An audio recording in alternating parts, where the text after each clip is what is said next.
이번 시간엔 강원대학교 이현훈 교수님 모셨습니다. 안녕하세요. 네, 안녕하세요. 반갑습니다. 최근에 이현훈 교수의 경제포럼이라는 채널을 통해서 우리 사회 경제 전반에 대한 얘기를 많이 해주고 계신데 이런 또 채널을 통해서 목소리를 내시게 된 계기가 있으실 것 같아요. 아니면 또 어떤 바람으로? 네. 저는 뭐 평생 이제 대학에서 이제 대학생을 대상으로 강의하고 그리고 또 이제 순수 연구를 주로 해오긴 했는데 네. 최근 뭐 몇 년 전부터 시작해서 우리나라가 점점 더 일본의 잃어버린 30년을 뒤쫓아가는 것 같아요. 그것도 아주 빠른 속도로. 그래서 이게 너무 저는 걱정이다 하는 그런 생각에서 보다 더 현실적인 그러한 경제에 대해서 연구도 더 많이 하고 또 그와 관련해서 일반인 대상으로 하는 그런 강의도 좀 많이 하면 좋겠다.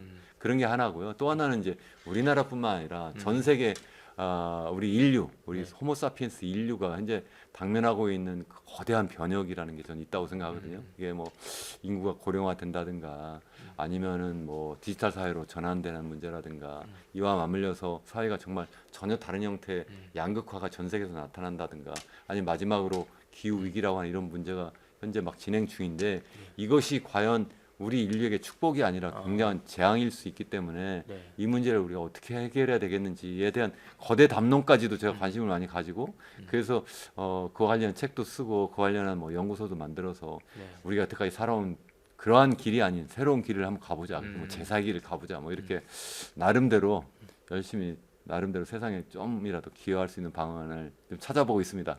네, 알겠습니다. 지금 이제 뭐 그런 여러 담론 중에서 또 단적으로 우리 사회의 어떤 모습을 보여주는 게 또 부동산 분야이기 때문에 그 분야에 대한 또 목소리도 많이 내오신 걸로 알고 있는데 현재 뭐 부동산 문제로 야기되는 여러 가지 사회 문제가 뭐 많은 편이고 그런 과정에서 지금 좀 부동산 시장을 교수님 생각에서 좀 진단을 해보자면 어떻게 좀 볼 수 있을까요? 일단 우리나라 지금 잘 지적하신 것처럼 우리나라가 현재 상황이 저는 정말 녹록지 않다고 생각하고 그게 이제 좀 전에 언급해 드린 것처럼 일본이 1990년 부동산 버블 또 주식 버블 이런 것들이 막 동시에 이제 꺼지면서 잃어버린 10년, 20년, 30년을 이렇게 갔잖아요. 그러한 상황으로 자꾸 지금 우리가 가고 있는 것이 아닌가 이런 걱정을 하는데 그렇게 된 것은 무엇보다도 정치권부터 또 우리 그 정부에서 일하는 그 소위 경제 또는 이 소위 건설 교통 관련된 그런 부처에서 일하시는 분들이 우리나라 경제 운영을 너무 뭐 미래 먹거리를 만드는 그런 어떤 설비 투자라든가 아니면은 뭐 R&D 투자 쪽으로 이렇게 유도하는 것이 아니라 우선 당장 편한 방법 바로 부동산 경기를 띄우고 건설 투자를 자꾸 유치해 가지고 그래 가지고 경제를 살리려고 하는 단기적 처방으로 여태까지 계속 진행해 왔기 때문에 그것 때문에 실제 우리 경제 구조가 너무나 부동산 건설 쪽으로 좀 경도되어 있는 것이 한 가지고 그러한 가운데 여러 가지 그 부동산 관련 정책이 이 사람들로 하여금 집을 사지 않으면 안 되는 쪽으로 자꾸 몰고 가니까 자꾸 이제 집을 사람들이 막 살려고 하는 그런 가수요가 막 몰리고 특히 최근에 와가지고 이제 젊은 사람들이 그야말로 영끌이 하지 않으면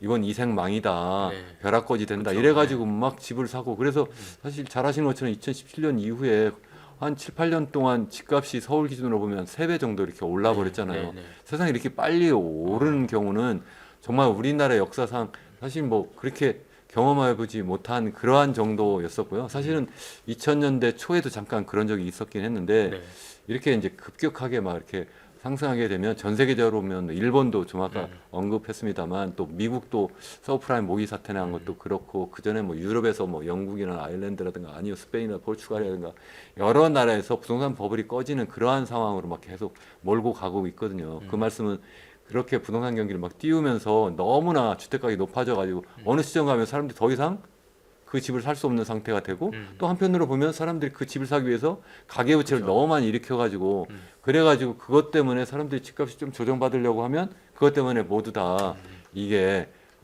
굉장히 가계가 상당히 부실해지고 그것이 이제 이 건설업 전반으로 이제 사실 위기 상황이 되고 왜냐면 미분양이 되고 뭐 여러 가지 문제가 되고 또 그것이 이제 대출을 일으켜서 이제 많이 또 그걸 부양해 온 금융권 특히 이제 제2금융권에서 이제 여러 가지 부실 문제가 발생하고 이러면서 사회 전반적인 어떤 충격이 크게 올 수도 있겠다. 이제 그런 걱정을 이제 할 수밖에 없는 거죠. 지금 이제 뭐 말씀하신 대로 급격하게 부동산 가격이 상승해서 여러 가지 이제 뭐 연끌 문제도 있었고 이런 문제들이 좀 나타났는데 어쨌든 지금 또 한때 또 이제 이 거품이 좀 꺼진 거 아닌가 하는 뭐 불과 1년 전만 해도 그런 분위기가 좀 있었어요. 그런 것과 비교해서 또 지금은 또 매수세가 붙는 또 현상도 나타나고 있는데 이런 거 좀 어떻게 진단을 할 수 있을까요? 그러니까요. 이게 지금 사실 집값이 이제 막 뜨기 시작한 게 2017년부터고 제 기억에는 그러다가 이게 2022년 한 여름까지 계속 떴거든요. 그래가지고 그 후에 후반기부터 이제 꺼지기 시작했어요. 그 이유는 21년부터 시작해가지고 우리나라가 이제 한국은행이 기준금리를 막 올리기 시작했거든요. 그래서 이제 금리가 자꾸 높아지고 또 그동안 너무 많이 올랐고 그러한 가운데 우리나라 인구는 계속 고령화되고 이러면서 더 이상 그걸 뒷받침을 못하게 되니까 집값이 자연스럽게 이제 떨어지기 시작한 거예요. 그게 바로 2022년 하반기거든요. 네. 이게 떨어지니까 사실은 지난번 정부 때 이제 집값이 많이 올랐다고 그랬는데 그것 때문에 어쩌면 정권이 바뀐 중요한 원인 중에 하나라고 생각을 하는데 이번 정부가 이거 딱 보니까 이거 너무 집값이 떨어진다 이래가지고 좀 전에 말씀드린 것처럼 이게 잘못하다가 이거 경제 전반적인 어떤 시스템 위기로 오는 거 아니야 이런 걱정을 했을 수도 있는데 네. 그것 때문에 집값 부양하는 정책을 막 써버린 거예요. 그래서 2023년 초부터 당장 생각해보면 특례 보금자리론 네. 해가지고 막 40조 원을 풀어버려요. 그걸 가지고 사람들로 하여금 젊은이들한테 뭐 생애 첫 번째 뭐 주택 구입하는 사람부터 시작해가지고 저금리로 돈을 막 빌려가지고 집을 사라. 40조 원만큼 부동산 주택 시장에 돈을 갖다 집어넣은 거예요. 그러니까 그만큼 집값이 뜰 수밖에 없는 상황이 하나고 또 이게 30년 만기는 너무 짧다 해서 50년 만기도 막 해라 또 이런 식으로도 하고 네. 또 한국은행 기준금리 높여놓으니까 금융감독 기관에서 시중은행에 뭐 그런 창구 지도한다고 그러면서 가서 시중금리를 더 낮춰라 이렇게 압력도 주고 네. 이런 식으로 하면서 전반적인 집값을 띄우는 분위기를 만들어 버리니까 2023년 전반기 실제 집값이 떴어요. 그러다 한 9월까지 뜨다가 그런 다음에 이제 40조가 다 소진이 되니까 다시 23년 지난해죠 불과 오래 되지도 않았어요. 하반기에 집값이 또 떨어지기 시작해요. 그러니까 또 이번 정부가 또 화들짝 놀라가지고 올해 초부터 지금 뭐 하고 있어요? 다시 또 특례자를 또 붙여가지고 이번엔 또 신생아 특례 대출이라고 해가지고 27조 원을 또 풀고 있는 거예요. 네. 이렇게 또 푸니까 당연히 부동산 시장에 다시 또 돈이 막 마치 긴급 수요를 하니까 죽었다가 다시 또 번쩍 일어나게 되는 이런 상황인 거고 그것도 부족하니까 어떻게 하고 있느냐면 지난번 그 총선 끝나고 나서 이제 민주당이 이제 압승을 하게 되고 네. 그게 어쩌면 이 부동산 경기를 잡지 못해서 그런 것도 좀 중요한 원인이라고 생각을 하거든요. 네. 그랬는데 부동산 경기를 그래서 이제 잡아줄 줄 알았는데 이 민주당 쪽에서도 제가 여기서 뭐 어느 정파를 특별히 제가 네네. 지지하거나 혹시 비판하는 게 아니라는 걸 좀 이해해 주시면 좋겠어요. 양쪽에서 계속 지금 문제를 계속 악화시키고 있으니까 저는 그게 걱정이 된다 하는 그런 말씀 드리려고 하는데 네. 민주당 쪽에서도 당장 부동산 종합부동산세 이걸 조정하자. 그래서 뭐 1가구 1주택은 뭐 아예 그 종합부동산세 아예 면제해두자 이런 얘기 해보니까 이거 민주당 쪽에서라도 이거 좀 잡아줄 줄 알았는데 도리어 여기서 같이 불을 붙이네 이런 문제도 있었고 그러면서 막 전반적인 분위기가 또 여러 가지 부동산 관련해서 규제도 계속 완화시키고 있었는데 네네네. 그것도 부족해가지고 이제 부동산 PF 이제 여러 가지 이제 구조조정을 해야 되니까 뭐 걱정이 돼서 그랬는지 모르겠는데 우리 그 스트레스 DSR이라고 해가지고 이제 네네. 금리가 이제 갑자기 높아지는 상황에 감안해서 이제 가상금리를 이제 붙이는 것을 이제 지난 1월부터 시작을 했잖아요. 그렇게 해가지고 2단계가 7월 1일부터 하기로 했는데 불과 5일 남겨놓고 이걸 갖다가 7월 1일부터 못 하겠다, 9월 1일부터 하겠다 이렇게 해가지고 다 스트레스 DSR 그 2단계를 갖다가 2개월 연기해버려요. 그렇게 해버리니까 당연히 사람들한테는 뭐 어떤 신호로 읽히겠어요. 이거 정부에서 집 사라고 하는구나. 그럼 빚내서 집 사자. 그래가지고 지금 부동산 시장이 지금 조금씩 살아나는 것 같고 실제 그래서 가계부채가 부동산 담보대출이 계속 늘어나고 있어요. 네. 그래서 지금 3, 4, 5, 3개월 동안 무려 뭐 이게 뭐 15조 이상 계속 늘어났고 그리고 또 6월도 계속 좀 더 늘어나고 있고 4, 5월이 늘어났네요. 4월이 늘어나고 7월도 지금 계속 또 좀 늘어나고 있는 더 빨리 더 증가하고 있는 이런 상황이 현재 전개되고 있는 거죠. 그래서 이런 거는 제가 볼 때는 어떤 경제적인 요인이 아니라 정부가 자꾸 분위기를 그렇게 집 사도록 하는 분위기 또 정치권 전반적인 그러한 분위기가 집을 사도록 그렇게 유도하는 것이 아닌가 그렇게 해서 뭐 경제를 살리려고 하는 그런 취지인지는 잘 모르겠는데 이건 아니다 저는 그렇게 생각을 합니다. 이게 정부의 어떤 집값 뭐 지원 띄우기나 이런 거에 또 이렇게 맞다면 또 수요자들이 거기에 또 부응해서 움직이고 있는 거잖아요. 근데 이게 뭐 말씀하신 대로 좀 비정상적인 방법이라면 또 거품이 생겨서 꺼질 수도 있는 여지도 있을 것 같은데 그런 부분에 대한 전망은 좀 어떻게 보세요? 그래서 더 걱정인 거죠. 이게 네. 지속 가능하지 않다는 거예요.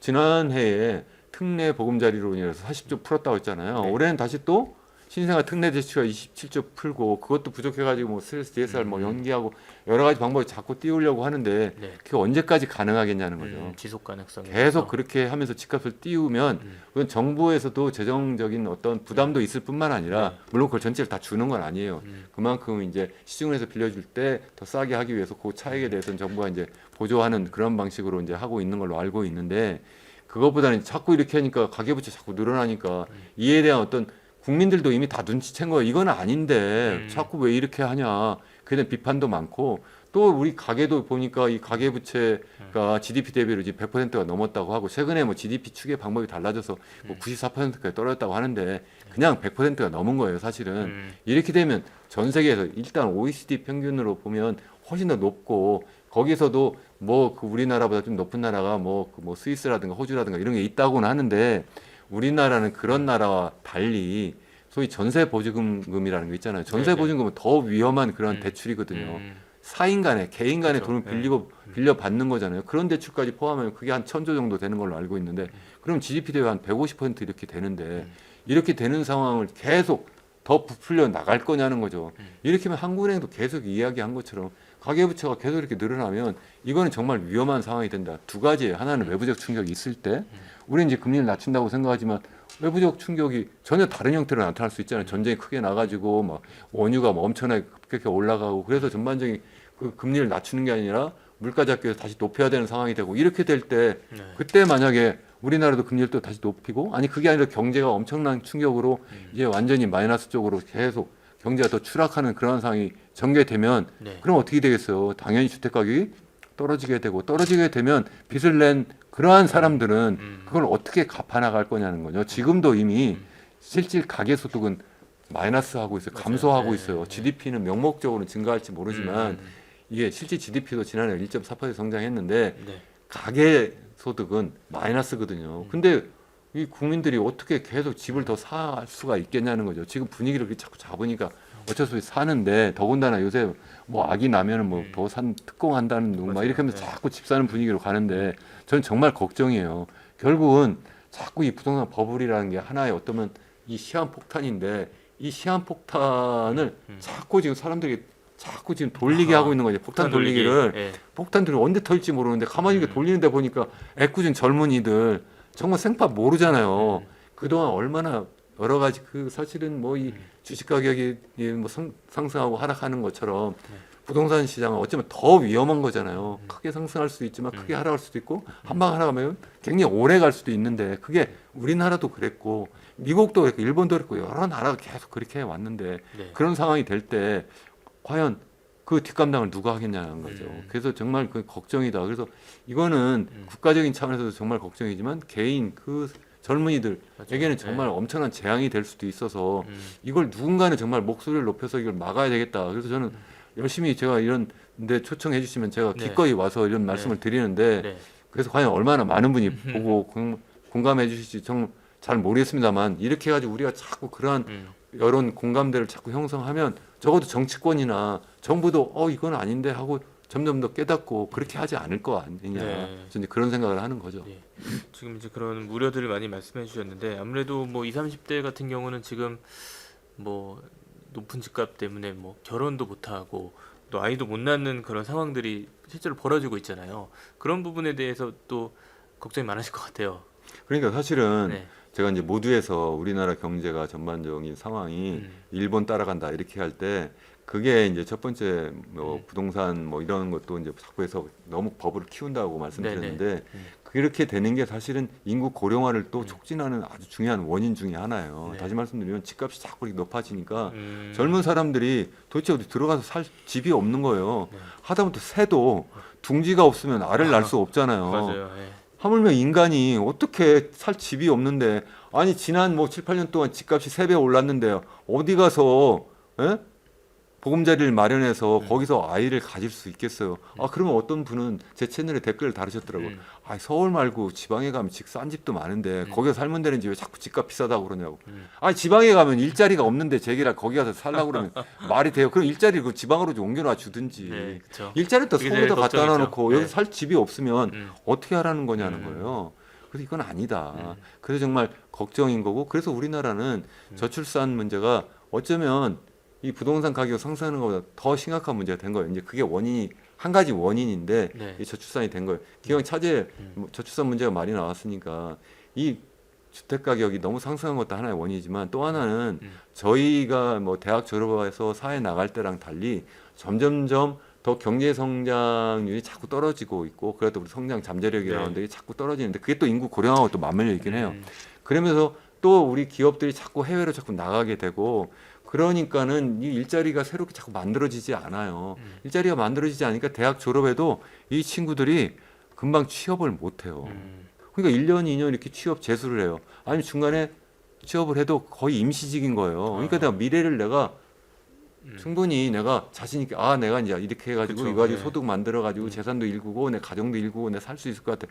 이렇지 못해요. 그러니까 내 여자친구가 있고 남자친구가 있어도 결혼하겠다는 말이 못 나오는 거고 내 안정적인 직장을 잡을 때까지 좀 기다려달라. 네. 그러니까 1, 2년 또 지났어요. 그랬는데 일자리 어떻게 잡았다고 그래요. 그것도 운 좋은 친구들만. 제가 볼 때는 지방대뿐만 아니라 서울에 있는 대학들도 요즘엔 다 그래요. 제가 네. 친구들한테 이렇게 이야기를 들어보면 그런 상태에서 그럼 일자리 때 잡았는데 좀 전에 말씀드린 것처럼 그러면 이 서울에 있는 수도권에 있는 집값이 이미 엄청나게 올라가지고 지금 뭐 우리 보통 그 프라이스 인컴 레이쇼라고 해가지고 그 주택 가격하고 우리 평균적인 소득 가격 비교해 보면 우리나라 같은 경우에는 그게 20, 25 뭐 이렇게 된다고 해요. 그게 무슨 얘기냐면 서울에 있는 평균적인 가계가 그냥 돈을 먹지도 않고 입지도 않고 그냥 소득을 그냥 모았을 때 몇 년 걸리면 평균적인 집을 사느냐. 이게 20년, 25년 걸린다 이거예요. 네. 이렇게 되는 거는 선진국 뭐 일본 동경은 말할 것도 없이 뭐 런던이나 아니 뉴욕보다도 훨씬 높아요. 그런 데는 결국 해봤자 뭐 10년, 15년이에요. 그럼 사는데 우리는 뭐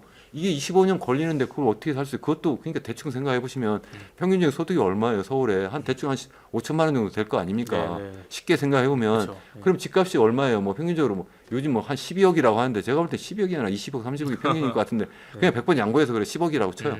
10억이면 5천만 원 가지고 하나도 먹지 않고 입지도 않으면 몇 년 걸려요? 정확히 20년 걸리는 거 아닙니까? 그쵸. 5천만 원 소득을 모아도 네. 10억짜리를 20년 걸려야 사는데 그동안 먹지도 않고 입지도 않고 어떻게 살아요? 그것도 불가능한데. 불가능하죠. 네. 그래서 안 된다. 이거 집값이 안정화되지 않으면 젊은이들한테 결혼해서 아이 낳아라 100번 얘기해봤자 안 된다. 이거는 그래서 안 된다. 그래서 제가 볼 때는 젊은이들이 지금 이 정부 보고 아니 정치권 보고 저는 항의 시위하고 있다고 생각을 해요. 나 결혼 안 할래. 이렇게 하면 어떻게 결혼해? 아이 안 가질 거야. 이렇게 지금 항의하고 있는 거예요. 어쩌면 절규하고 있는 거예요. 그쵸. 그걸 네. 모른 척 하고 있으면 되느냐. 세 번째는 뭐냐면 자 운이 좋았어요. 그 친구가 이제 취업도 했고 네. 좋은 직장이에요. 그런 사람 많지 않아요. 그죠? 그건 인정하시잖아요.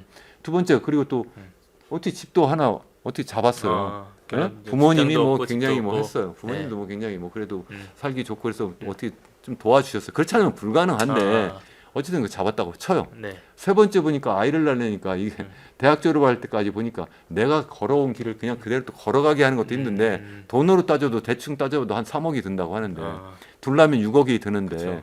아 집을 사는데도 지금 아까 말한 것처럼 뭐 이게 뭐 10억이 넘고 둘날 아예 그냥 생각 자체를 안 하는 생각을 할 수가 네, 없죠. 그러니까 또 못하는 거예요. 이거 교육비도 이렇게 많이 들고 엄청난 경쟁이고 그렇게 해가지고 대학 졸업한 다음에도 취업도 잘 안 될 것 같고 참 가만히 보니까 뭐 이거 지금 뭐 점점 노인은 많아지고 젊은이는 점점 줄어드는데 야 이거 잘못하다 내가 아이 낳으면 우리 아이가 완전히 독박 쓰겠네 이런 상황까지 이제 막 가는 거예요. 이게 어느 임계치가 딱 이제 넘어버리면 네. 그렇게 되는 지금 그 상황이 넘었을 것 같아요. 제가 볼 때는 일부에서는 지금 아직 출산율 아니 출생률을 높일 수 있는 뭐 지금 골든 타임이 아직 있다 그러는데 골든 타임 무슨 골든 타임이 있어요. 이미 지금 지나도 한참 지났구만. 아니 나 같아도 결혼 안 하고 애 안 낳을 것 같아요. 결혼해도 아예 안 낳고 살지. 왜냐면 너무 어려운데. 그리고 마지막에 하나 더 있는데 그게 뭐냐면 여성의 입장에서 생각하면 우리나라 보면 여성이 여학생들 대학 같은 데 보면 지금 남학생이나 여학생이나 그 비율이 거의 차이가 없어요. 약간 더 많아요, 음. 사실은. 거의 모든 전공에서. 네. OECD 기준으로 보면 OECD 평균보다 훨씬 더 높아요. 음. 그래서 대학 졸업하고 그러면 집에 가서 결혼하고 아이 낳으려고 대학 가는 거 아니잖아요. 그러면 여자 입장에서 생각하면 뭐겠어요? 자기도 사회생활, 경제생활 하고 싶은데 근데 보니까 그 여건이 일하고 가정이 영립이 안 돼, 양립이 안 돼. 일하고 그리고 육아가 양립이 안 돼요. 네. 그러니까 결국 여성 입장에서 생각하면 뭐예요? 둘 중에 하나 선택하는 거예요. 결혼 안 하고 내가 일을 하거나 아니면 일을 포기하고 집에 틀어박혀서 내가 아이를 키우거나. 네. 그래서 우리나라는 출산율이 낮고 그래서 우리나라는 여성의 경제 활동 참가율이 OECD 평균보다 훨씬 낮아요. 이 네 가지가 기본적인 원인이다. 뭐 일부에서 그렇게 얘기해서 그건 우리나라가 그냥 행복한 사회를 만들지 않아서 그렇다. 그건 저도 알아요. 그건 너무 두리뭉실하고 그게 아니라 구체적으로 보면 이 네 가지다. 그래서 이 네 가지 문제를 해결하지 않으면 절대로 우리나라 출산율을 높일 수 없다. 출산율을 못 높이면 우리나라는 미래가 없다. 이거는 그럼 뭐 일본을 따라가는 정도가 아니라 일본을 추월한다. 왜 그러냐면 일본이 인구 고령화율로 따지면 보통 65세 이상 인구 비중을 따지는데요. 거의 한 29% 정도 돼요. 그러니까 쉽게 얘기하면 10명 중에 한 3명이 65세 이상 노인인데 우리나라는 그거보다 한 10%포인트 낮아요. 그래서 올해 한 19% 정도 될 거예요. 내년 한 20% 넘을 텐데 그럼 초고령 사회라고 하는데 네. 그러면 아직도 많이 격차가 남았네 이렇게 생각하실 수 있잖아요. 일본은요. 학계 출산율이 우리나라보다 높아도 한참 높아요. 우리나라는 지난해 0.72명이잖아요. 네네네. 일본은 네. 무려 1.3명대에서 항상. 아. 그다 최근 1년, 2년 1.2명대로 떨어졌어요. 그거 가지고 완전 비상이에요. 네. 우리나라는 우리가- 1.2명으로 떨어진 데가 벌써 10년이 아니라 15년 전이에요. 그때부터 계속 미끄럼 타는데 정권이 그동안 계속 바뀌었어도 그 누구 하나 그거 가지고 책임을 안 져요. 그런데 기껏 만든 게 뭐 저출산 고령사회위원회 만들었는데 그 사이에 출산율을 계속 미끄럼 타고 있는데 그 누구 하나 책임 안 지는 거예요. 이런 상황을 계속 두고 볼 수 없어서 제가 이런데 와서 이렇게 목소리를 자꾸 높이는 거고 제가 그 좀 전에 소개해 주신 이현은 교수 경제포럼에서도 네. 저는 사실 국제경제학자로서 사실은 처음 저희 경제학자로서의 어떤 그러한 커리어를 제가 시작을 했는데 유튜브 하다 보니까 점점 그래서 전 세계 경제 이야기하고 한국 경제 전반적인 얘기하고 요즘 돌아가는 거시경제 현황 이야기하고 뭐 이런 식으로 주로 많이 이야기를 하려고 했는데 점점 부동산 문제, 저출산 문제 이런 쪽으로 자꾸 이야기를 하게 되는 거예요. 그쪽이 더 이게 관심이 너무나 많으니까. 중요하고 또 네. 많은 분들이 관심을 가지시고 그에 대해서 너무나 통탄해하시고 정말 속상해하시고 네. 그래서 이것 좀 더 이야기를 해달라 막 네. 고맙다 이러신 분들이 너무 많으세요. 네네. 그걸 왜 그런 목소리를 왜 젊은 그 사람들 그 많은 그 중산층 서민들의 목소리를 왜 우리 정부에서 우리 정치인들이 왜 안 들으시는지 정말 너무 속상해요. 그 말씀하신 좀 저출산 고령화로 인한 여러 가지 부동산 문제가 야기되는데 좀 교수님 생각하시기에는 앞으로 좀 정부가 어떤 부동산 정책들을 좀 내놔야 이런 부분에 있어서 좀 기여를 할 수 있을지. 저는 일단 띄우기 정책을 안 하면 일단 감사하겠어요. 제발 시장에 간섭이라도 좀 안 하면 좋겠어요. 현 정부는 처음부터 뭐래 자기들이 시장 친화적이라고 했잖아요. 간섭이라도 하지 말아야죠. 근데 지금 전반적으로 이제 고금리에다가 우리나라 인구 고령화에 그리고 또 저성장 국면으로 가니까 더 이상 집값이 오를 수 없어서 집값이 떨어지는 게 그게 시장 원리예요. 그게 바로 우리나라의 자연스러운 시장 원리에 따른 구조 조정인 거예요. 그렇게 하면 가계부채도 조금씩 줄어들 거예요. GDP 대비나 아니면 실질 가계소득이나 이런 걸 비교해서 자꾸 떨어지고 그게 이제 우리나라의 가계도 건전하게 만들고 우리나라의 경제 구조도 더 체질을 더 강화시키는 거예요. 그렇게 되면서 점점 더 건설 쪽으로 몰빵하지 않고 미래 먹거리 투자 쪽으로 자꾸 투자 재원이 옮겨갈 수 있다는 거죠. 근데 우선 당장에 꺼지는 게 두렵다고 해서 자꾸 이렇게 그걸 살리는 정책으로 돈을 갖다 집어넣고 좀 전에 말씀드린 것처럼 뭐 그것도 부족해가지고 이제는 뭐 스트레스 DSR을 뭐 2단계를 7월 1일부터 하려고 한 거였다. 갑자기 실시 5일 전에 이 2달 연기하겠다 이렇게 한단 말이에요. 그 이유를 가만히 보니까 두 가지를 드는데 하나는 부동산 PF 구조조정을 하는데 그 구조조정하는 그 뭐 시간을 좀 더 벌어주겠다는 게 하나고 또 하나는 뭐냐면 소상공인이 너무 어려우니까 소상공인들이 좀 더 좀 어쨌든 더 돈을 빌릴 수 있도록 하겠다 뭐 이런 이야기를 하는 거예요. 네. 그 얘기하니까 더 속상한 거예요. 그래서 첫 번째 부동산 PF 구조조정을 왜 그 집값을 띄워서 하냐고. 그 얘기는 결국 집값을 띄워가지고 그렇게 해서 미분양 해소해가지고 그래서 정말 그동안 정말 어떻게 보면 자기 자본 3%밖에 안 들어가요 시행사가. 100억짜리 그러한 사업을 벌리면요 자기 돈 3억밖에 안 들어가요. 1000억짜리 아파트 단지를 자기가 개발하겠다면 30억밖에 안 들어가요. 완전 로또예요. 이거 도박이고. 그렇게 하면 다 남의 돈 빌려다 한 거예요. 그것도 제2금융권에서 뭐 브릿지 론부터 시작해가지고 부동산 PF 대출을 막 이렇게 빌려가지고 해가지고 지금 문제가 지금 어려워지는 상황이 된 거예요. 왜? 이제 주택가격이 좀 떨어질만 하니까 미분양 나오고 그러니까 자기들 빌려온 걸 제대로 못 갚는 거죠. 자기 자본이 없으니까 완전히 빈 깡통 가지고 자기 장사한 거 아니에요. 이렇게 했는데 이걸 갖다가 정부가 지금 그거 살리려고 하는 정책이 말이 되냐 첫 번째. 그리고 두 번째는 소상공인을 그런 식으로 살려요? 만약에 진짜 그렇다면 소상공인에 대한 대출만 그러면 스트레스 DSR 2단계를 연기해주면 되는 거지. 왜 갑자기 그 이름을 갖다 집어넣고 그런 식으로 포장을 네. 하냐 말이에요. 말이 안 돼. 집값이 오르는 거에 대한 문제에 대한 부분을 얘기해 주셨는데 지금 분양가 측면에서 보면 어쨌든 분양가는 뭐 공사비나 여러 가지 이유 때문에 오를 수밖에 없지 않냐 이런 의견도 있어요. 이런 부분에 대해서는 좀 어떻게 보세요? 일단 뭐 이 공사비가 전체 분양가에 차지하는 비중은 지역 따라 다르긴 한데 서울 같은 경우에는 지방보다 훨씬 더 낮아요. 왜냐하면 거의 다 이 땅값이거든요. 그죠? 상대적으로 그 공사비 비중이 큰 지역이 어디냐면 지방이에요. 자, 그러면 요즘에 막 그런 얘기를 해요. 어떤 전문가라는 분들이 네. 요새 뭐 이게 건설 원가가 너무 막 오르고 공사비가 오르니까 네. 그래서 뭐 분양가도 올라가고 그래서 집값도 올라간다 이렇게 이야기를 하는 거예요. 그런 얘기하면 정말 기가 막혀요. 아니 만약 그렇다면 그 전반적인 그 분양 원가에서 소위 그 공사비가 차지하는 비중이 큰 지방의 집값이 먼저 떠야 되잖아요. 지방 집값이 뜹니까? 그건 또 우리가 떨어지고 있어요. 서울 집값만 오르잖아요. 이건 논리적으로 말이 안 되잖아요. 제 말씀 틀렸습니까?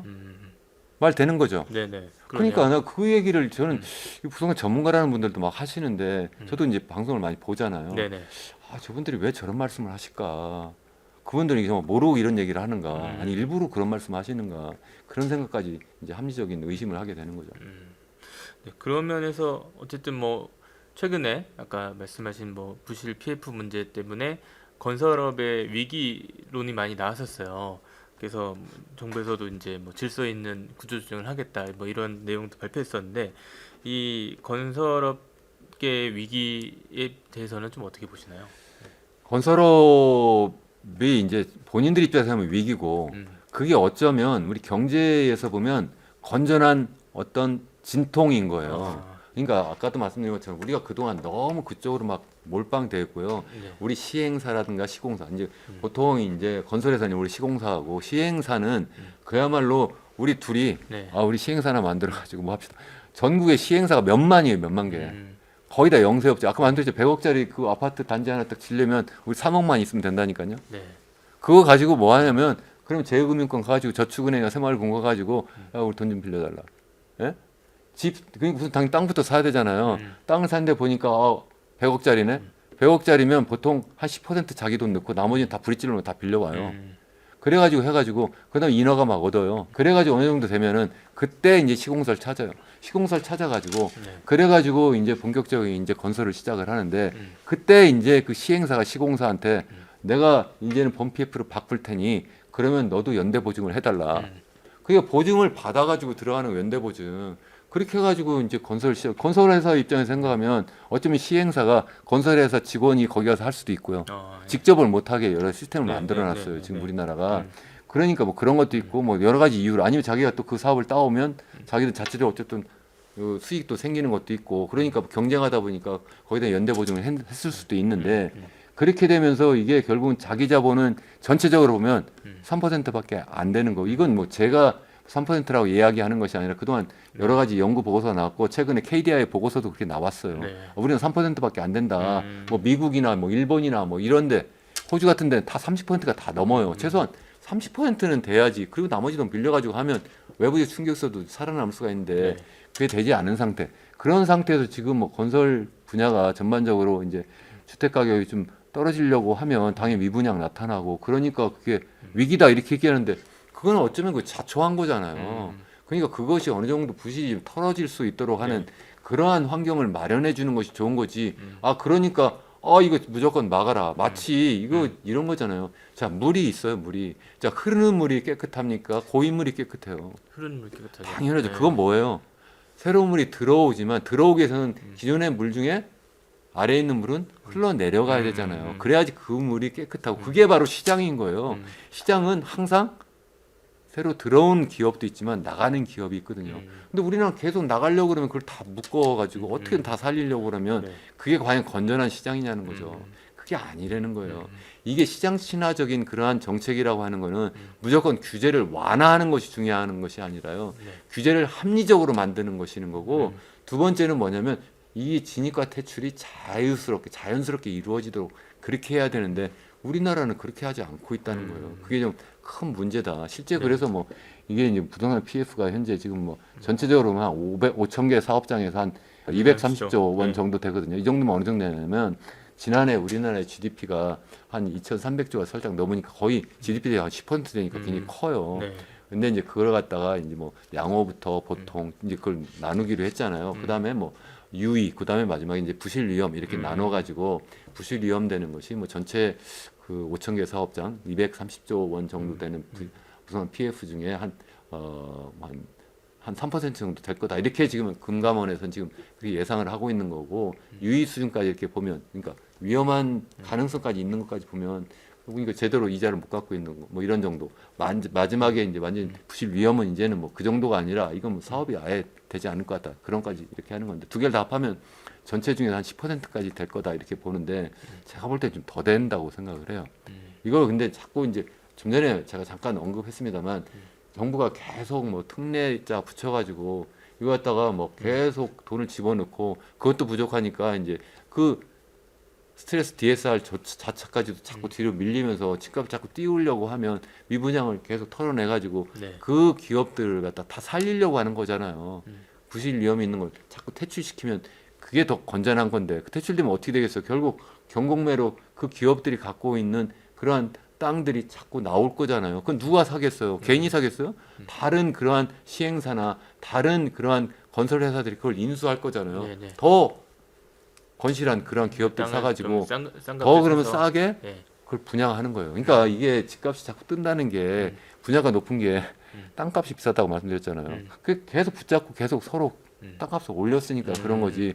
그러한 털어내는 과정이 없어서 그 그렇다는 과정 거예요. 속에서 땅값도 낮아지면 그런 이제 분양가에 대한 문제도 좀 해소가 될 수 있는. 전 그렇게 네, 생각을 하는 겁니다. 네, 네.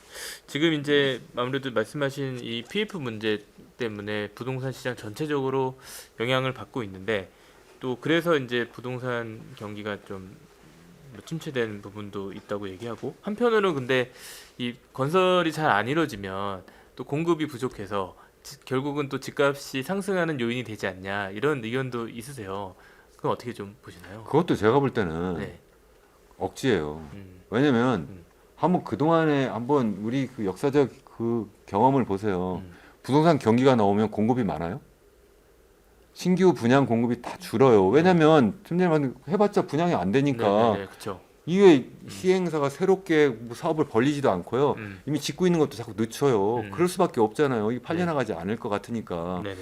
이런 상태라서 지금 공급이 좀 줄어드는 건데 그것 때문에 집값이 올라가는 게 아니에요. 집값이 올라갈 때는 분양이 막 많아도 올라가요. 아, 그 요인이 아니라 네. 사실은 뭐냐면 이 공급을 사람들이 오해하고 있는 게 있는데 이 한번 보세요. 이 주택이라고 하는 거는 두 가지가 있잖아요. 새로운 주택이 있고 새 집이죠. 네. 또 하나는 기존 주택이 있어요. 물론 당연히 새 집 가고 싶지만 기존 주택도 멀쩡한 집들이 굉장히 많아요. 어쩌면 네. 인테리어도 더 잘해놓고 더 그쵸. 좋을 수도 네, 있어요. 네. 그런 집들이 많은데 그 집들이 시장에 나오는 것도 공급이에요. 그쵸. 공급은 네, 두 가지라는 네, 거예요. 이게 새로운 아파트 분양해서 공급하는 것도 있지만 기존 아파트가 시중에 나오는 것이 또 공급이에요. 네. 그게 지금 역대 최대급으로 지금 올라가 있는 상태예요. 한때는 뭐 이게 서울 같은 경우에도 8만 6천 호까지 갔다가 최근에 잠깐 띄우는 분위기 때문에 약간 좀 8만 5천 밑으로 떨어진 걸로 제가 알고 있는데 이게 이렇게 아직도 지금 상당히 많은 상태예요.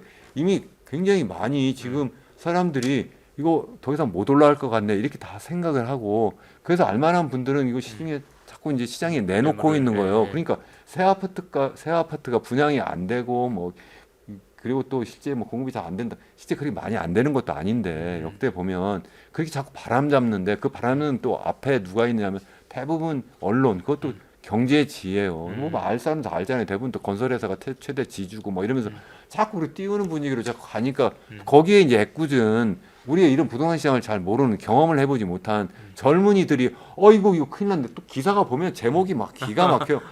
이거 보니까 지금 안 사면 이번에 완전히 폭망한다. 벼락거지 되네? 뭐 이러면서 제목이 되니까 사람들이 이거 진짠가 보다 해서 근데 정부는 또 막 특례자 해가지고 막 돈을 빌려준다네? 그러니까 그걸 사고 있는 거잖아요. 그러니까 그것 때문에 집값이 뜨는 게 아니다. 이제 제 말씀은 신규 분양이 줄어서 집값이 오르는 게 아니다는 말씀을 제가 네. 강조해서 다시 드리고 싶어요.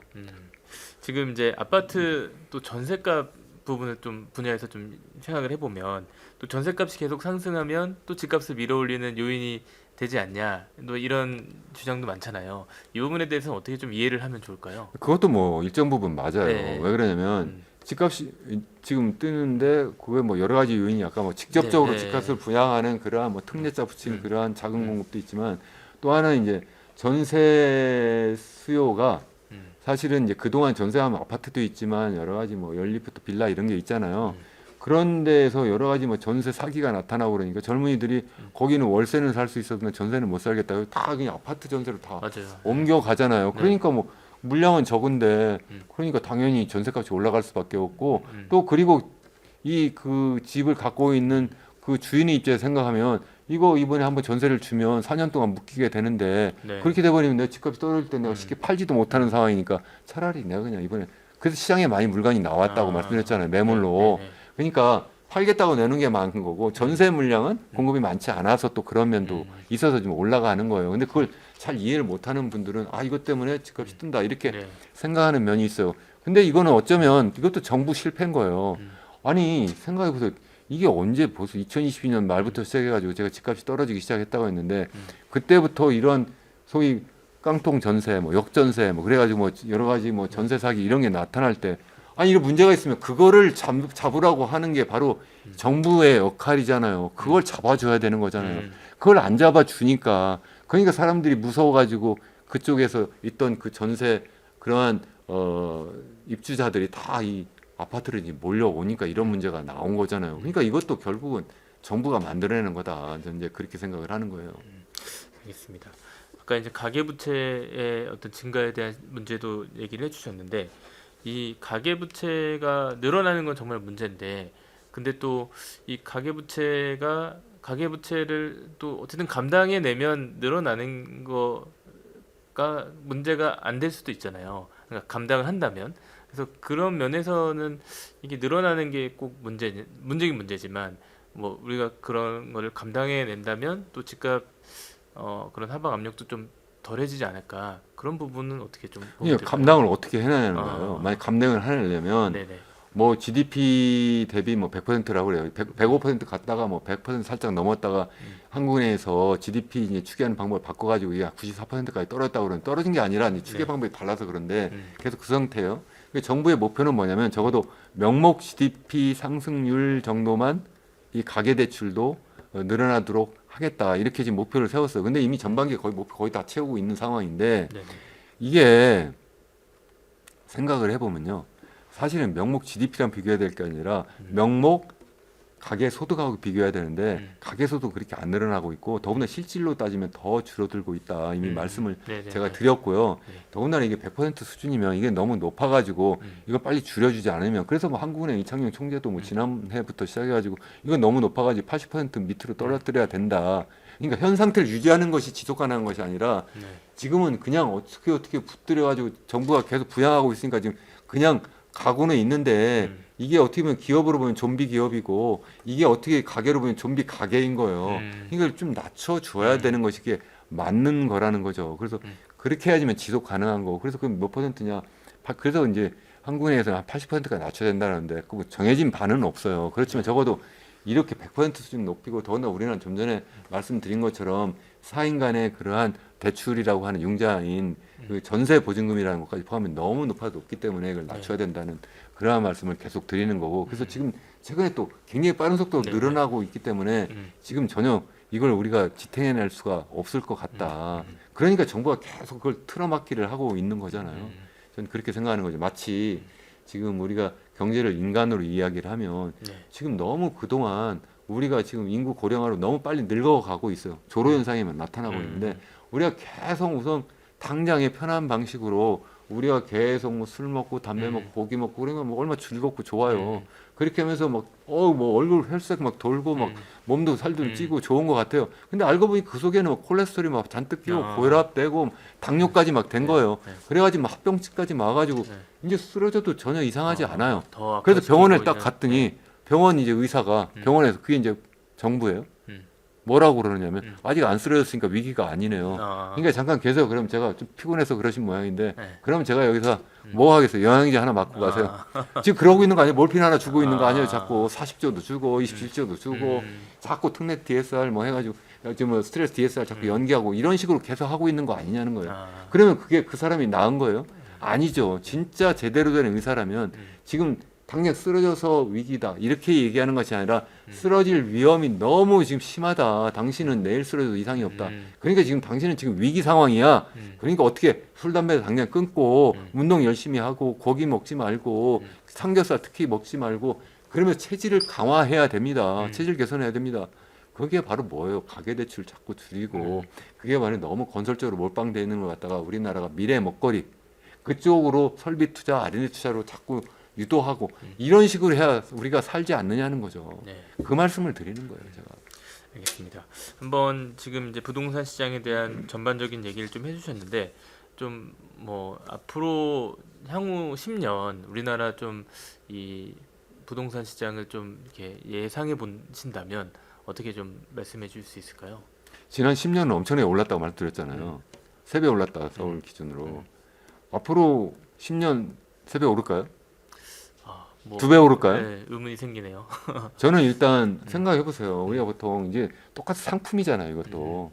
상품 우리가 그 수요자라고 그러잖아요. 우리 주택 사는 주택 수요자 이렇게 상품은 수요와 공급에 의해서 결정되잖아요. 네. 자, 공급하면은 뭐겠어요? 당연히 뭐 아까 잠깐 우리가 언급했습니다만 그 네. 여러 뭐 그 거기에 건설비도 있지만 사실은 그 제일 중요한 거는 이러한 그 신규 분양 말고 기존 주택의 공급도 있다고 했잖아요. 네. 근데 보면 점점 사람들이 나이 들어가고 또 인구가 자꾸 고령화되고 그러면서 총 인구도 줄어들어요. 지금 우리나라가 지금 매년 10만 명, 한 12만 명 이렇게 줄어들어요.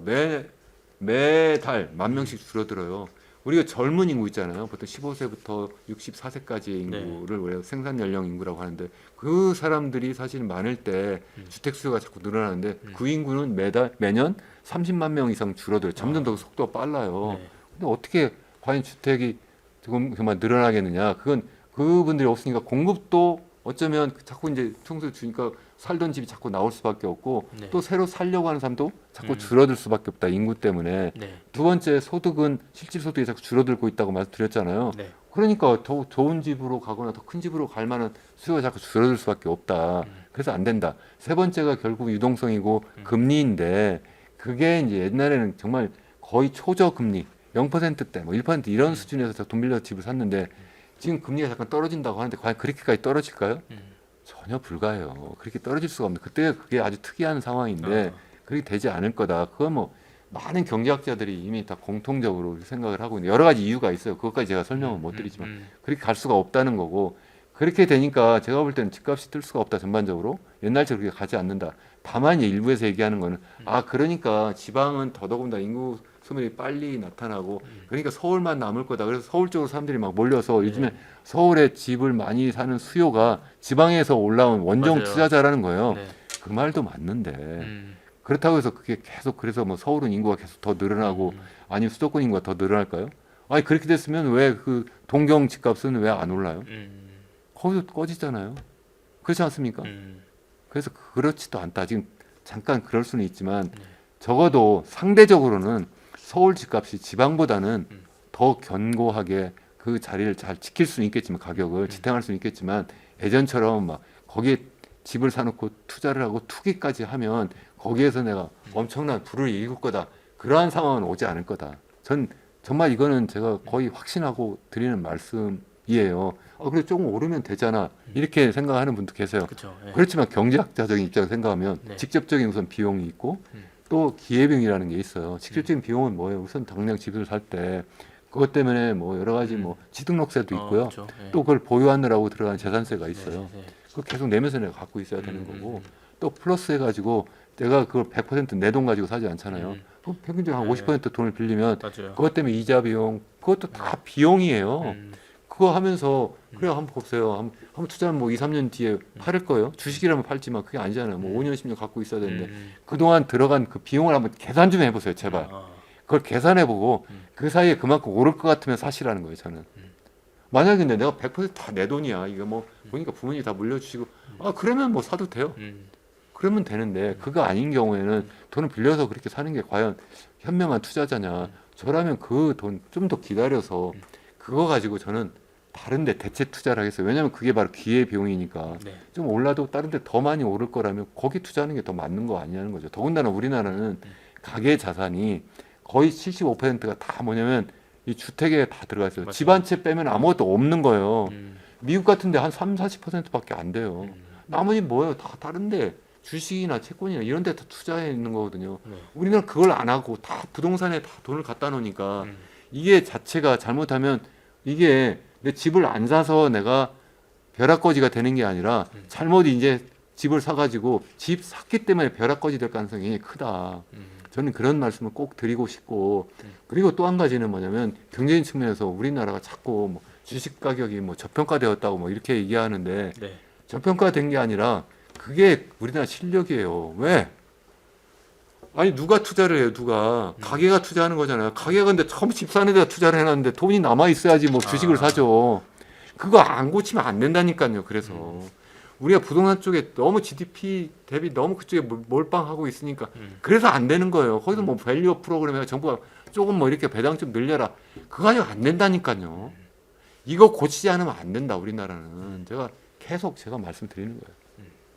최근 이 미국 경제에 대한 관심이 되게 높은 상황이고 또 미국 경제가 또 호황이다라는 의견도 많잖아요. 근데 또 한편으로는 또 위기가 찾아올 거다 이런 의견도 있는데 교수님께서는 좀 미국 경제 상황 어떻게 좀 진단하고 계신가요? 일단 현재까지는 상당히 호황인 게 맞는 거고요. 음. 살짝 지금 이제 경기 침체 쪽으로 방향을 틀은 것 같다. 아, 이 정도 생각을 하는데 음. 그게 이제 앞으로 그러면 조금씩 계속 이제 안정적으로 질서 있게 이제 경기 침체로 가고 그러면서 이제 물가는 이제 정말 미국 연준이나 우리 한국이나 다 이제 인플레이션 그 목표치를 2% 정도 이렇게 연간 2% 정도 상승하는 걸 바라는데 그 정도까지 떨어지지 않겠느냐 이렇게 생각할 수 있겠는데 그 과정에서 역사적 경험에서 보면 큰 충격이 올 수도 있겠다. 그게 뭐 2008년 뭐 그 서브프라임 모기지 사태라든가 아니면 2000년 닷컴 버블 꺼질 때라든가 아니면 그 예전에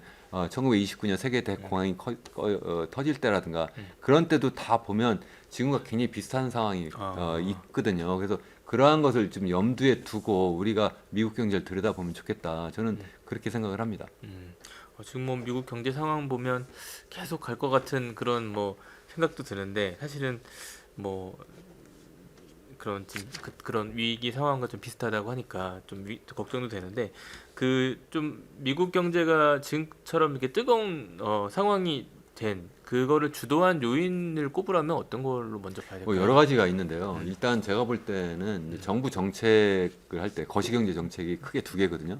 하나는 통화 정책이고 하나는 이제 재정 정책인데 통화 정책 측면에서 보면 이제 코로나가 터지니까 미국 연준부터 시작해서 전 세계 이제 중앙은행들이 다 금리를 낮췄잖아요. 네. 거의 0% 수준으로 다 낮췄어요. 그래서 미국 같은 경우에도 이제 그 0.25%까지 기준금리를 낮췄어요. Federal Funds Rate라고 하는 것을 사실 이제 거기는 밴드를 가지고 하는데 0%부터 0.25까지 상단 기준으로 하면 0.25까지 낮췄는데 네. 그러다가 이제 코로나 상황이 이제 거의 끝나게 되니까 이게 보니까 사람들이 움직이기 시작하고 돈은 또 이제 많이 풀려 있고 이러니까 이제 물가가 막 자꾸 이제 위험하게 막 올라가는 거예요. 그래서 네. 그 2022년 기억하시는지 모르겠습니다만 21년부터죠. 21년부터 시작해서 한 6, 7%대로 막 이렇게 인플레이션이 막 나타나요. 그렇게 네. 나타나니까 뭐 당시 그 제롬 파월 미국 연준 의장은 이거 뭐 이건 일시적인 거야. 이렇게 이제 공개적으로 얘기했고 또 본인도 그렇게 생각했을 것 같아요. 음. 근데 나중에 계속 올라가니까 22년 3월부터 시작해가지고 기준금리를 급격하게 막 올려요. 그래서 0.25 했던 것을 갖다가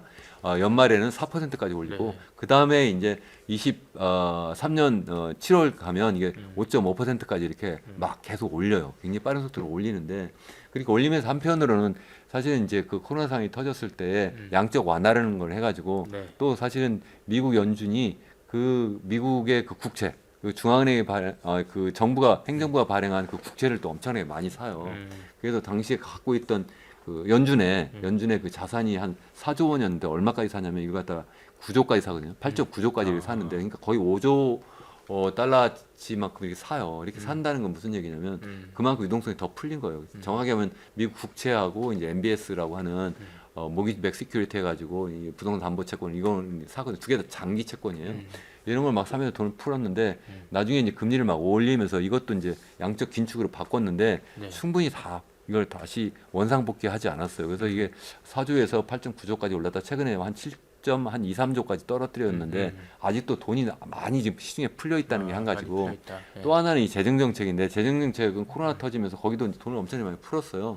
그래서 뭐 2008년 이제 그 글로벌 금융이 터진 다음에 그때도 이제 양적 완화라는 것도 하고 뭐 연방 정부가 엄청나게 돈을 풀었는데 그때 막 돈을 풀었을 때 어느 정도 풀었냐면 적자 재정 기준을 하면 적자를 그 당시에 한 1.5조가 좀 안 되는 정도로 이렇게 풀었거든요. 1.5조 정도 이렇게 풀었어요. 한 2년여 이렇게 해서 풀었는데 이 그 지금 코로나 딱 터지니까 1.5조 아니 그보다 훨씬 더 많이 적자를 계속 보다가 네. 코로나 상황이 이제 끝났는데 그래서 지금 정부 그 연준에서는 이 긴축적인 그런 통화 정책을 쓰고 있는데 조 바이든 행정부는 지금 적자 재정을 계속 피고 있어요. 그래서 지난해에 무려 1.7조 달러 적자를 보고 있어요. 그 얘기는 뭐냐면 네.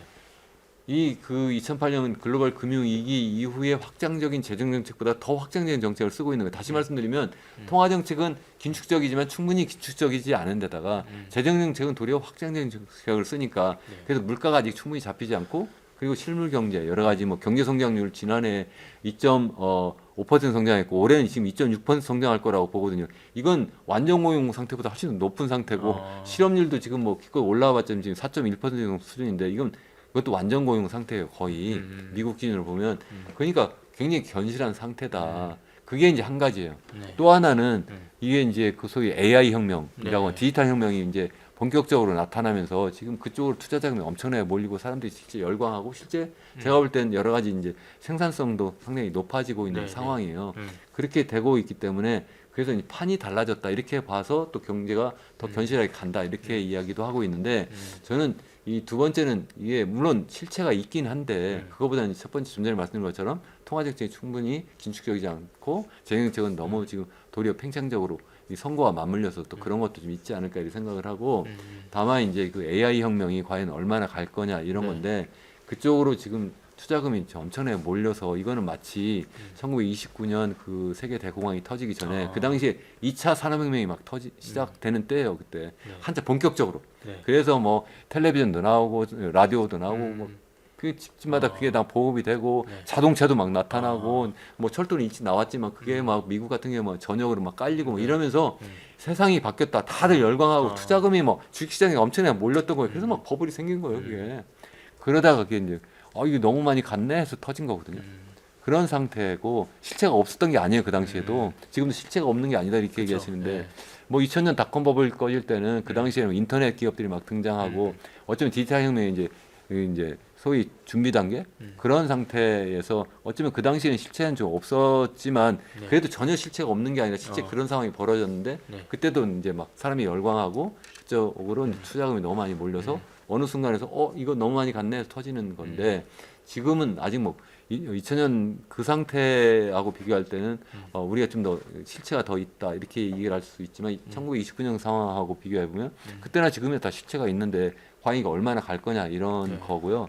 이 상태에서 이제 외부적 충격이 딱 있을 때, 그러니까 이게 계속 이렇게 가다가, 그러니까 연준이 뭐 기준금리를 지금 뭐 9월 정도면 한 번 정도 낮출 거다 뭐 이렇게 이야기를 하고 있지만 이게 뭐 외부적 상황이 또 나빠져가지고 그게 아니라 인플레이션율이 다시 또 높아지고 뭐 그렇지 않은 이런 상황이 되면서 뭐가 딱 터지게 되면 그게 이제 사람들을 다 놀라켜가지고 상황이 나빠질 수 있다. 그러니까 제 얘기는 네. 어느 한쪽 그로 간다 이게 아니라 질서 있는 그런 어떤 경기 침체도 뭐 가능성이 전혀 없는 건 아니지만 역사적 경험에서 보면 그것만 그냥 바라보면서 우리가 그래 안전하다 그래서 미국 주식 막 사자 뭐 이렇게 네. 하는 것보다는 항상 그게 아니라 이 버블이 꺼질 수 이것도 하나의 버블이기 때문에 네. 그 버블이 꺼질 수 있다는 걸 항상 염두에 두고 네. 투자하는 게 현명하지 않을까 아. 저는 그렇게 생각합니다. 네, 그렇죠. 무조건 잘 될 걸만 생각하고 하다가 또 낭패를 보는 경우가 많이 있었으니까. 예.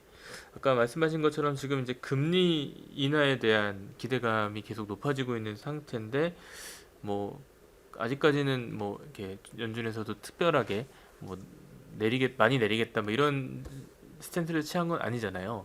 어떻게 좀 뭐 전망하고 계신가요? 지금 뭐 최근에 뭐 의회에 와서 제롬 파월 의장이 뭐 증언한 바에 의하면 정확한 제가 문구를 제가 기억을 못하는데 전반의 논조는 뭐냐면 아 지금 물가가 어느 정도 잡혀가고 있다 목표 쪽으로 그리고 또 한 가지는 그리고 실업률이 조금씩 높아지고 있다 그래서 이걸 자 유념하고 보고 있다 옛날에는 물가만 봤는데 이번엔 실물 시장에서도 경기 네. 침체 신호가 나타나니 그걸 좀 유의 있게 보고 있다 이 정도 이 얘기를 하니까 시장에서는 이게 물가는 그렇죠. 예. 이제 잡혀가고 있고 실물 경제가 좀 위험해지니까 그러니까 이제 기준금리를 좀 낮추려고 하는 그러한 암시를 준 게 아니냐. 그래서 실제 그 얘기한 뒤로 실제 미국 주식시장이 좀 올라가더라고요.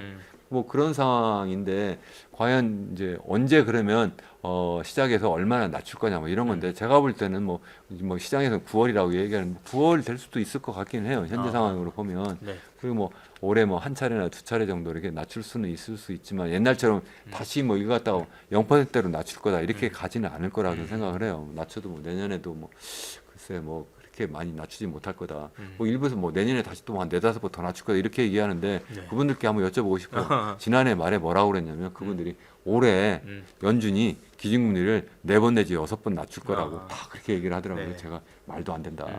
어떻게 이렇게 낮추겠냐 지금 여러 가지 물가 상황도 보고 여러 가지 돈이 풀려나는 게 있는데 쉽게 다시 잡히지 않을 건데 저는 계속 그렇게 이야기를 했거든요. 그런데 어쨌든 지금도 비슷하게 아직도 물가가 충분히 지금 돈이 많이 풀렸다고 말씀드렸잖아요. 그래서 네네. 쉽게 잡히지 않을 것 같은데 저거 섣불리 저거 탁 낮췄다가 다시 또 뛰어오르면 어떻게 할 거냐. 그래서 그렇게 못할 거다 이렇게 생각을 합니다. 지금 뭐 이제 한 차례든 두 차례든 뭐 낮출 거라는 뭐 예상은 대부분 하고 계신데 이게 적게 낮추더라도 그 낮추는 방향이 생겼다는 것만으로 시장에 좀 미치는 영향이 있을까요? 뭐 당연히 방향성이 영향을 준다고 생각해요. 두 가지예요 항상 이제 그쪽으로 가느냐 안 가느냐 아니면 가면 얼마나 가느냐 또 세 번째 하나 더 얘기한다면 그 속도가 얼마나 빠르냐 뭐 이런 건데요. 네네.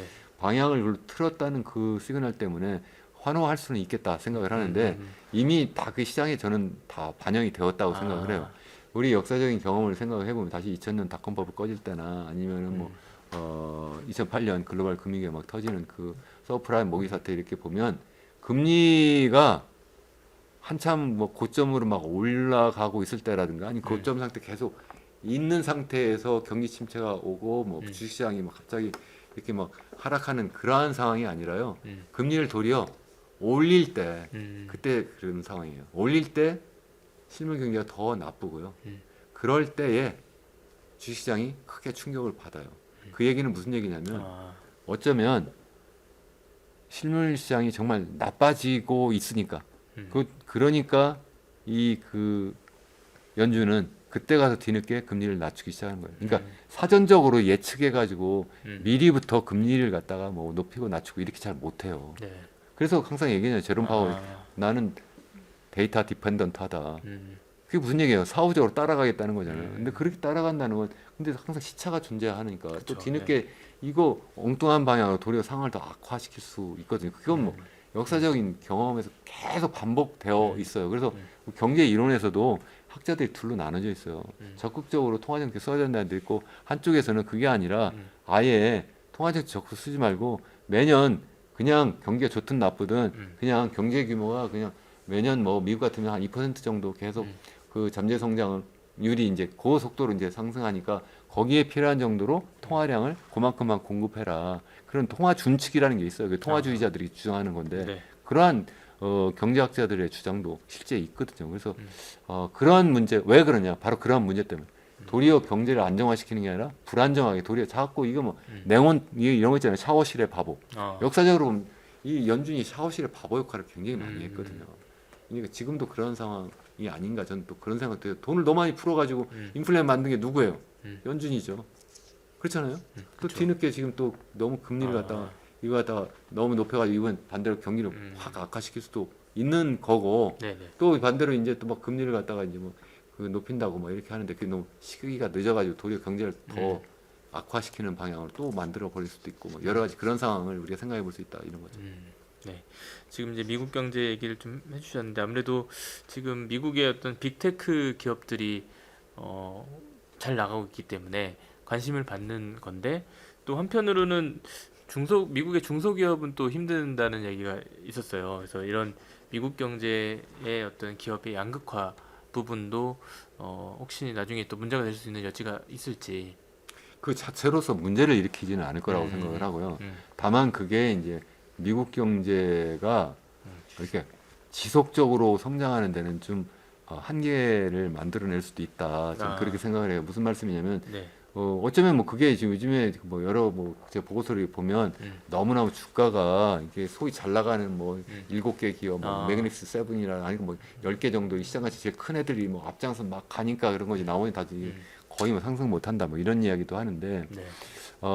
그게 이제 하나의 어떤 너무 이 주식시장이 과열됐다는 그런 어떤 시그널인데 그게 뭐 그래서 뭐 얘들이 그러니까 잘 나가지 않은 그러한 기업들 때문에 이렇게 터지는 것이 아니라 거기에 많은 사람 대부분은 거기에 고용되어 있거든요. 그렇죠. 그러니까 거기에 고용된 그러한 사람들 가게들의 실질 소득이 그렇게 많이 증가하지 못하고 있기 때문에 네. 저쪽에서 뭐 열심히 나간다고 해서 나중에 그걸 사줄 수 있는 그런 가게가 소득이 충분하게 상승하지 못해서 네. 결국 그게 터질 수 있는 그런 요인이 된다. 그게 바로 1929년 세계 대공황을 터지는 그런 거라고 말씀을 드렸는데 그거는 미국뿐만 아니라 전 세계적인 현상이 돼요. 우리나라도 한번 보세요.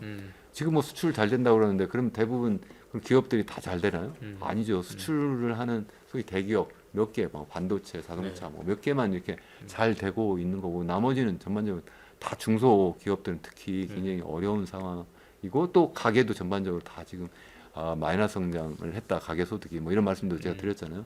굉장히 다 어렵다. 그게 이제 결국은 이제 가계부채까지 맞물려서 우리나라는 그게 이제 우리나라의 어떤 그 버블을 터트리는 요인도 될 수 있고 그게 이제 가계부채가 그게 너무 많아가지고 그게 이제 전형적인 대체적 불황해가지고 소비를 충분히 못하니까 계속 지속적으로 이제 경제 성장을 계속 끌어내리는 그러한 요인이 될 수 있다. 그게 이제 한국뿐만 아니라 미국도 똑같다. 이제 그런 식으로 말씀드릴 수 있는 거죠. 그래도 미국은 다른 나라에 비하면 굉장히 잘 나가고 있어요. 네. 유럽이나 이런데 뭐 일본이나 중국이나 다 이렇게 비교를 해보면 그래도 미국이 제일 잘 나가고 있는 건 틀림없습니다.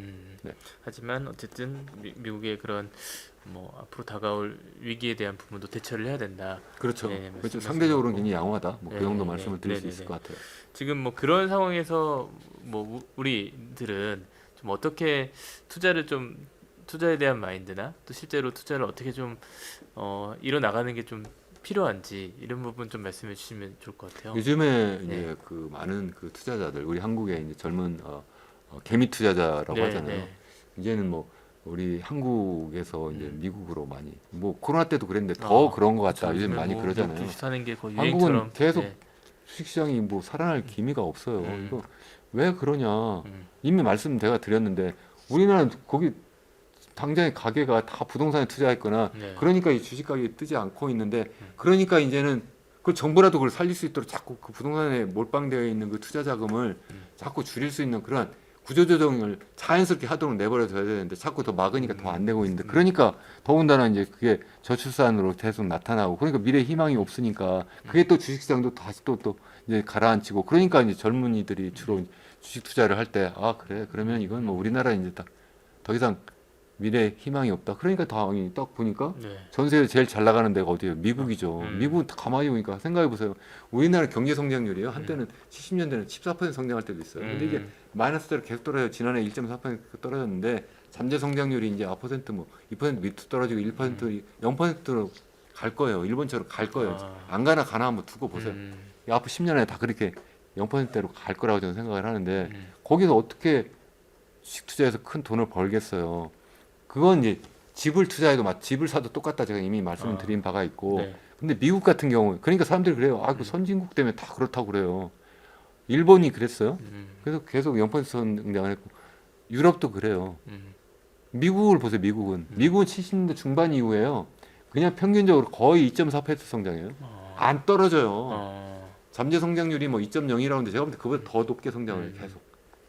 물론 사이클은 있죠. 이렇게 올라가고 내려가고 하는데 평균적으로 이게 떨어지지 않아요. 그래서 지난해도 이게 2.5% 성장하고 올해 2.6% 성장하고 그런 나라가 어디 있어요? 더군다나 이 AI 그 새로운 그 세상을 만들어내는 기업들이 다 어디 있어요? 다 미국에 있죠. 그러니까 당연히 그쪽으로 가는 게 이거 합리적인 투자이긴 해요. 그래서 제가 우리 학생들한테도 제가 뭐 그렇게 얘기하고 저도 마찬가지 투자자로서 네, 네. 저는 뭐 한국 이렇게 보진 않아요. 전 세계를 놓고 보죠. 전 세계를. 음. 전 세계를 대상으로 보죠. 전 세계 놓고 보면 전 세계 GDP가 100이라고 하면 사실은 뭐 지난해 100조가 살짝 넘었고 지지난해는 100조였거든요. 그럼 미국이 한 25%예요. 25조였어요. 이제 지난해 그거 살짝 넘었고 우리나라는 그 어느 정도 되냐면 1.7조밖에 안 돼요. 1.7%예요.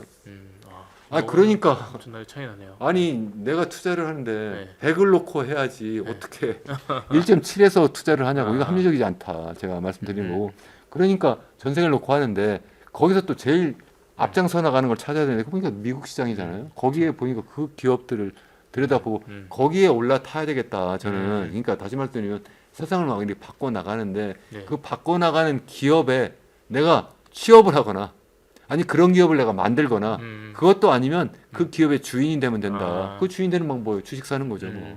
다만 이게 단기적으로 아까도 말씀드린 것처럼 네. 이게 너무 빨리 막 계속 성장하고 이 주식가격이 뜨니까 이렇게 계속 간 적이 제 기억에는 거의 없거든요.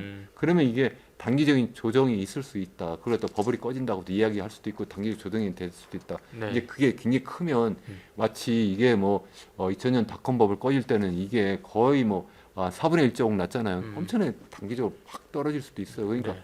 그러면 내가 큰 돈을 잃을 수도 있으니까 항상 일정 부분 내가 포트폴리오 그러니까 투자를 우리 포트폴리오 관리를 잘한다고 하잖아요. 그거는 우리나라 사람이니까 우리나라 주식만 투자하는 게 아니라 뭐 미국이라든가 여러 군데 하는 것도 하나의 어떤 포트폴리오 다변하는 것도 되고 뿐만 아니라 미국 시장뿐만 아니라 미국 주식 사는 것뿐만 아니라 현금도 일정 보관하고 뭐 그거 말고도 여러 가지 다른 대체 자산이 많이 나와 있잖아요. 네. 그렇게 나누는 것도 또 여러 가지 방법이고 그렇게 좀 다양화하는 게 더 좋지 않을까 저는 그렇게 생각을 합니다. 그러니까 맹목적으로 뭐 미국 주식 좋다고 그쪽으로만 가는 게 아니라 좀 다양한 포트폴리오를 만들어 놓는 게 필요하다. 저는 뭐 예. 개인적으로 그렇게 하고 있고 또 그렇게 하는 것이 맞지 않을까. 너무 막 몰빵하는 거는 좀 위험하지 않을까. 그렇게 큰 돈 버는 분도 계세요. 뭐 비트코인 막 몰빵해서 주식시장 막 몰빵해가지고 뭐 네. 테슬라 막 사가지고 그래 버는 분도 계시죠 물론. 그러니까 모든 사람이 앞으로도 계속 그렇게 될 거라고 생각을 할 수는 없잖아요. 그냥 그 말씀 드리는 겁니다. 실체 없는 건 아니다. 다시 한번 말씀드리는 건데 다만 단기적으로 우리가 특히 우리가 오버슈팅 한다고 그러거든요. 이게 이 모든 것은 다 상품이라고 보면 이 자산 특히 이러한 주식 같은 그러한 자산은 이 굉장히 오버슈팅을 해요. 그러니까 어떤 상황이 있을 때 새로운 게 장기적인 균형점을 이렇게 옮겨가는데 이게 그렇게 자연스럽게 그쪽으로 가지 않아요. 그게 아니라 거기에서 그보다 훨씬 높게 가거나 훨씬 밑으로 떨어지거나 이렇게 계속 그러면서 움직이거든요. 그래서 여러 가지 버블이 생기는 거니까 그거는 우리가 유념하는 것이 합리적인 현명한 그러한 투자가 되지 않을까 이제 그런 생각을 합니다. 네.